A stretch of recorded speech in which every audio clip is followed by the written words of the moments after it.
Badasses. Fire Emblem. There's a lot of them in this series. But what constitutes a badass specifically? It's a question that has stumped philosophers for ages.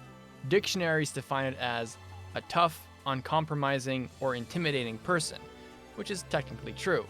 Urban Dictionary has various definitions from ultra cool and so forth. But how would I define badassery? Especially within the context of Fire Emblem and this video. I believe it's a combination of several things.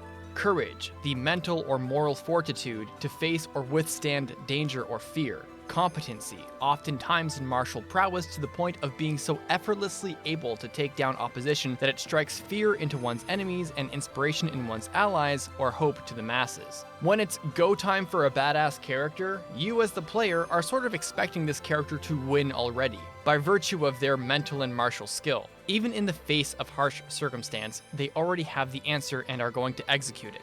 Take Basilio, for example. In light of hearing that Walhart was tearing through the Chanzan forces in order to take down Chrom's army, he volunteers to confront him, knowing that he's likely to be killed in combat. But attempting to stall Walhart was absolutely necessary for their success, and Basilio knew the only one who could actually put up a fight and successfully deter him, even for a short amount of time, was himself.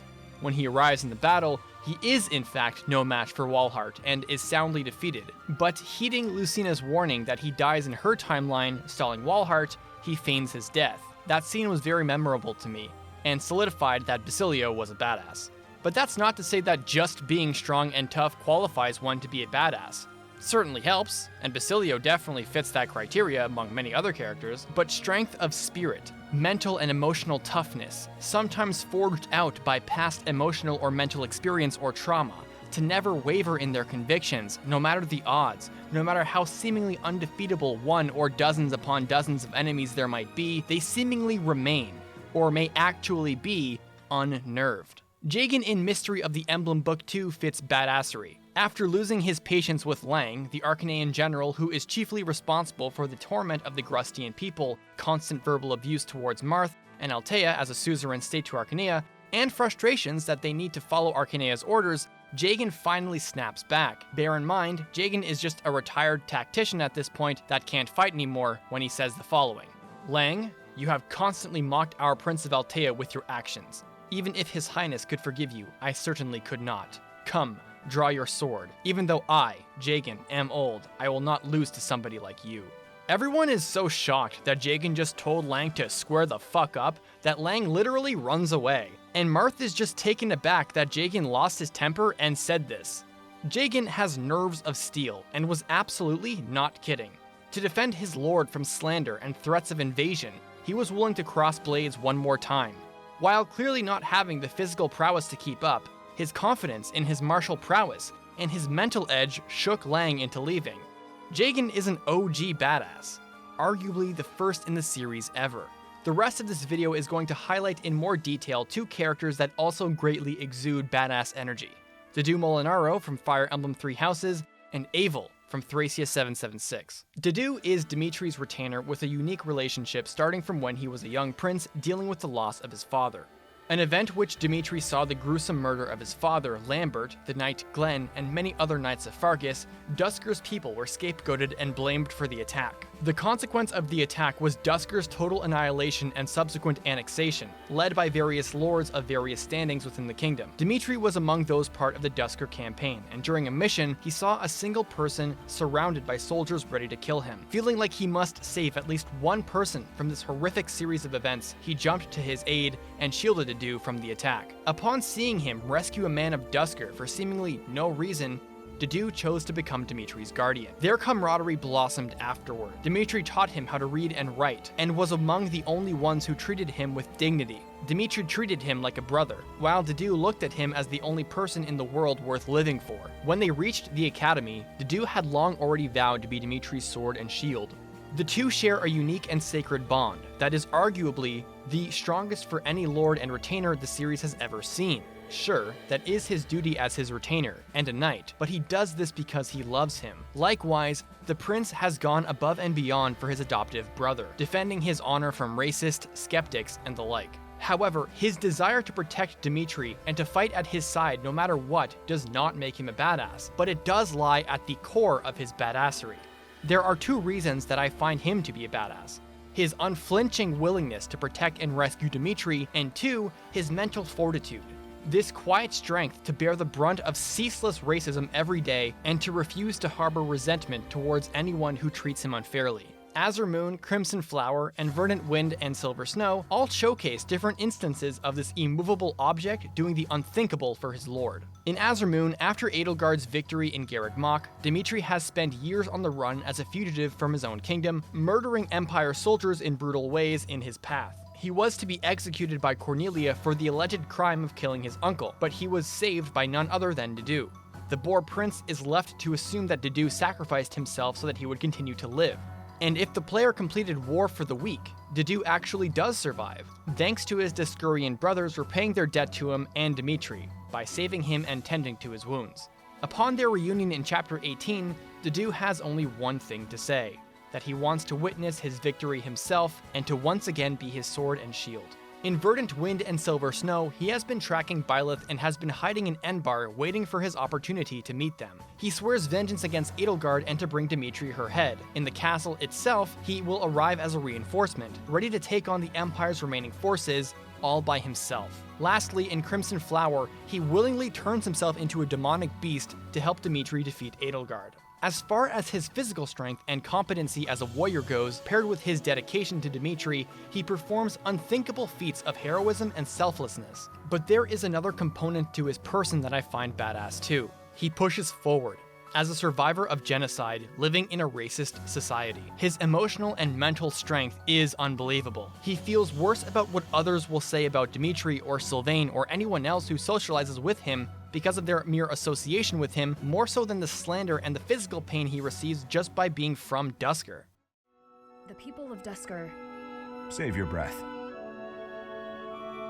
There were countless people like you in the capital. People who spat, threw things, insults and stones alike, whenever they pleased. Their anger was natural. I do not begrudge them. I see. You owe me no apology, and I will keep my distance on all other occasions.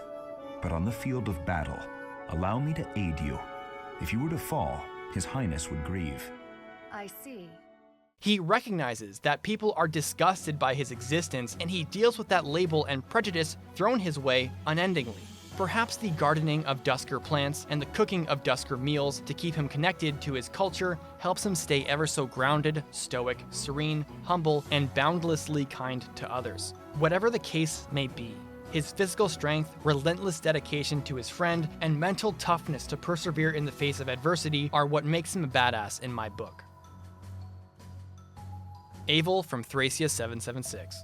This section is going to be incredibly spoiler heavy for both FE4 and FE5. This is your warning. Upon the decimation of Sigurd's army in Belhalla at the hands of Emperor Arvis, only one member was confirmed to have been killed then and there, Sigurd. It's extremely likely that Arden, Jomke, and Claude were killed as well. Nearly the rest of the survivors would suffer hardships after the fact.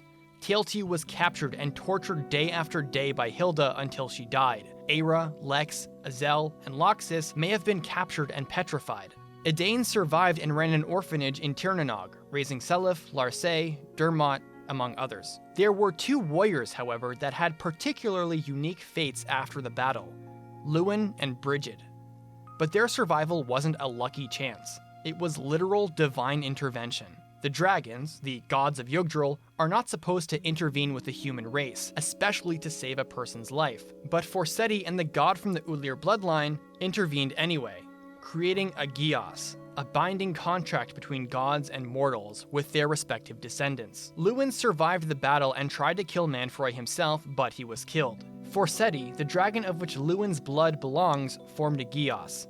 Luwin was given life anew, with the stipulation being that part of his essence was that of Forseti's, that he could not return to Celeste, nor could he take the crown, and once the Holy War ended, he would pass on to the afterlife. Brigid survived too, and she would live for 5 more years, perhaps having returned to her life at sea, or to simply raise her children, or both, we're not sure. Brigid does die after these 5 years. The unnamed dragon god that blessed Ulir with holy blood and the ability to wield Ufel created a Gios. The stipulation behind Brigid's Gios was that she would have no recollection of her past life until Loptis was defeated, the Holy War was over, and years would pass before she would regain her memories. Enter Eyvel, adrift in the waters of northern Thracia, until she is found on the shore of the Isle of Iz by the villagers of Fianna. She soon realizes the dire situation that Fianna is in. It's run amok by savage bandits, so she defeats all the bandits by herself, then decides to form the Fianna Freeblades, a group of mercenaries working to protect the village and the surrounding area from banditry. Eventually, the group grows in size, and under her guidance, she is able to secure the area. Not only this, she is also able to convince Dagdar, the leader of the Mount Violdrake bandits, to stop his criminal ways and to reform himself and his crew. She is also immensely maternal, despite not remembering that she had 2 kids in Favale and Patty from her old life. She takes many orphans of Fianna under her care as their adoptive mother. One day, while traveling to Connaught for supplies, she came across a girl in chains being sold by a bunch of slavers. Irate at what she saw, she killed every slaver on sight as well as their bodyguards. This girl was Marita, and after failing to trace her father back to her, she decided to adopt her too. In the year 773, a starving and disheveled Finn arrives in Fianna with Leif and Nana. Eyvel recognizes the struggle they must have gone through to arrive here, so she takes them in too. Eyvel is the adoptive mother to Leif, Nana, Halvin, Patricia, and Marita, among other children. She provides a normal life for the young prince and princess for 3 happy years until Raedric and the Empire arrive to capture them. Key components of Eyvel's badassery are her insane martial prowess and competency. She kills the bandits terrorizing Fianna soon after being rescued by a bunch of random villagers, forms, funds, and trains an entire mercenary group to protect the area, convinces Dagdar to reform his own brigand group, kills slavers and guards to rescue a girl she didn't even know, and equally lovingly raises multiple orphan children of Fianna, all single-handedly. To most everyone else, she is for all intents and purposes, Mom, and not just the guardian of a region. She's the mentor as well as emotional support for every unfortunate Yggdrasil kid who knew her. That Eyvel handles that on top of her guardianship is what makes her extremely cool. That this all happened before the start of the game is honestly just scratching the surface of how badass she really is. Eyvel is first seen in Chapter 1, making note of the fact that the Empire has found them thanks to that jackass Lithis, and Leif vows not to run away but to instead fight the Empire. They then learn that Raedric kidnapped Nana as leverage against Leif and Finn, and Marita as leverage against Eyvel, and so begins their journey to Manster to rescue them. When Leif gets captured in Chapter 3, Eyvel goes on the offensive, to feign surrender, get into the castle herself, find Leif, Nana, and Marita, and fight her way out. Why? Because of course she would. She is confident that she can rescue everyone on her own and comes up with a pretty simple yet insane plan to find them. And the crazy thing is that it nearly works. Raedric himself meets the captured Eyvel alongside Nana and tells her that if she wants to see Marita, to accompany him to the arena. The bastard makes an offer. If Eyvel can kill all of his prized pit fighters, he can see Marita. So what does she do? Kills all of them, while defending Nana. Impressed, he throws another challenge her way, this time a possessed Marita wielding the cursed Shadow Sword. Ultra pissed off at this point that he's done this to her daughter, several things can happen.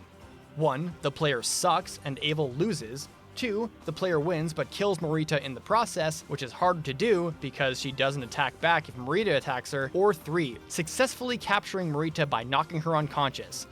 Hint, this is the right answer. The latter two actually frighten Raedric, as he realizes that not even a possessed sword can defeat this goddess of a woman. He starts to panic and tells every single soldier he has in his garrison to kill her. It is only until Veld intervenes and petrifies her into a stone statue that she is technically defeated. In other words, it literally takes evil petrifying god powers to merely stop Eyvel from most likely coming to Raedric and harming him too. If it weren't for Veld being present to cheat and stone her, Raedric's entire plan could have collapsed at the hands of literally a single, very angry and unstoppable mama bear. This is the first time ever that Raedric has actually been seen to be scared of someone else. Despite the obvious stat differential at the time, it seems like Raedric was fearful that he could actually be her next target. She absolutely meant all of her threats, and Raedric was not prepared for a clash like this. Unfortunately, as the story goes, Eyvel becomes sidelined for the rest of the game, being mentioned by the Freeblades as they mourn their loss and vow to rescue her, somehow. And eventually, in Chapter 24X, with the power of Sarah and the Kia Staff, they undo her petrification. All of the children of Fianna cry tears of joy in several immensely emotional and heartwarming conversations between each of the Free Blades, excluding Marty and including Finn. In it, we learn that Leaf thought of Eyvel as her mother, blessing him with friends his age and a normal life. Nana tells her that she used to cry from envy over Marita having grown up with such a loving mother. Marita cries because she's finally reunited with her, and she also speaks to Galzus. Galzus, the wandering mercenary who Leaf recruited just a chapter before, is Marita's father. Back then, Galzus was a widowed nomad looking after his daughter. In a moment, he looked away from her, and then she was kidnapped, never to be found again. While happy he's reunited with her, he concedes that Eyvel should continue to care for her, to which she agrees. Marita is Eyvel's daughter now. She wouldn't give her up even if he tried to take her back. And despite her firm and forthright response, she is nonetheless forgiving and compassionate, asking him to visit Fianna once a year. Eyvel is a character like no other. She is so incredibly competent as a warrior and as a leader that she can create something out of nothing and can effortlessly dispatch swaths of bandits, trained soldiers, pit fighters, and someone possessed by an evil sword. She stands up to anyone and everyone, regardless of their stature or their standing. And the only thing that can stop her isn't even human. All the while, being the most loving mother that any lost child could ever ask for. When the conflict in Thracia is over, she returns to Fianna to once again be their stalwart protector and all-loving mother. When the Holy War ends and 7 years pass, she regains her memories. The Gios that allowed Brigid to continue living is no more. And finally, Fivale and Patty reunite with their lost mother after potentially 20 years. Eyvel radiates badassery. She is a total badass. There are many characters in Fire Emblem that are badasses. Dryas from Thracia 776, Jafar, Lysithea, literally any of Ike's boss quotes. There are tons. And if this video is very positively received, I'll consider making a second part. So, likes are especially helpful to show me that this is a subject you'd like to see more of. I worked pretty hard on this video, so I'm hoping that you can leave a like and a comment down below your thoughts. What do you think of Dedue or Eyvel? What about other badasses you like? And if you're new to the channel, please consider subscribing. I have a lofty goal of 100,000 subscribers, and I want to get there through Fire Emblem content. Your simple contribution of subscribing for immediate notifications on my videos will be very helpful. Also, if you like live streams, I do that too. Thanks for watching, and stay badass. Deuces.